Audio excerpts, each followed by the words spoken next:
Vi har været på et brobygningsforløb på HHX i Tønder, og der har vi prøvet en masse af handelsskolens fag. Blandt andet afsætning, hvor vi skulle lave vores egen smykkeforretning og finde ud af, hvordan vi ville sælge vores varer og reklamere for den ud fra de 4 P'er.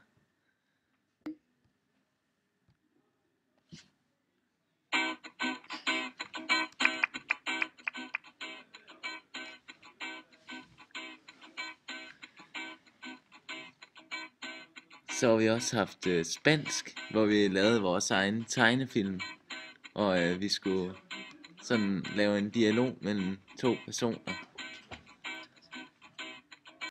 I psykologi skulle vi lave forsøget Stanford Prison Experiment. Det gik ud på, at nogen var fanger, og andre var fangevogtere, og så skulle fangevogterne torturere fangerne.